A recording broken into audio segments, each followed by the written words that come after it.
So we got this Sportster 48 that came in. Obviously, these fork seals are in great condition, but it had an issue. There's no clutch, so we're gonna see what's going on in the clutch there. It's probably burnt out, and then also the shifter doesn't return.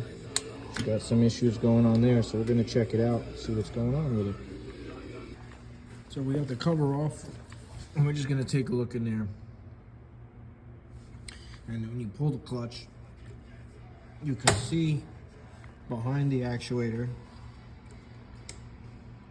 you can see the pressure plate moving. So our throwout bearing is good. So it must be the clutch plates are burnt out.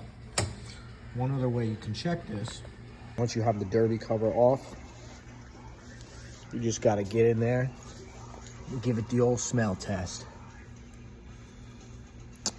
That smells burnt out. We're gonna ignore the clutch right now because I got clutch plates on order. I don't really want to take the primary off until I'm doing the clutch, if I can sort out what's going on with the shifter without taking the primary off. Lubed up these joints here, and it's still very tight.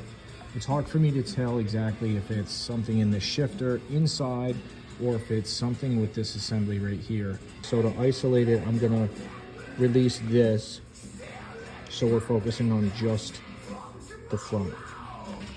So if we try to shift without the linkage, and we just try to shift right here at the lever,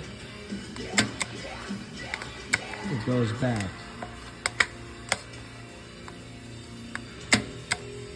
So, leads me to believe there's an issue with this. Now watch this. I have to put a decent amount of force to move this. This should just spin freely. This shouldn't be hung up like this. This should spin freely. So, that leads me to believe that something is going on here. That's real tight. This should, when I took this off, this should spin down. Just the weight of this. Like, I should be able to push it with one finger, and it's not going down. So something's wrong with this. Shift assembly seems fine. I'm gonna leave the primary on until I have the clutch plates.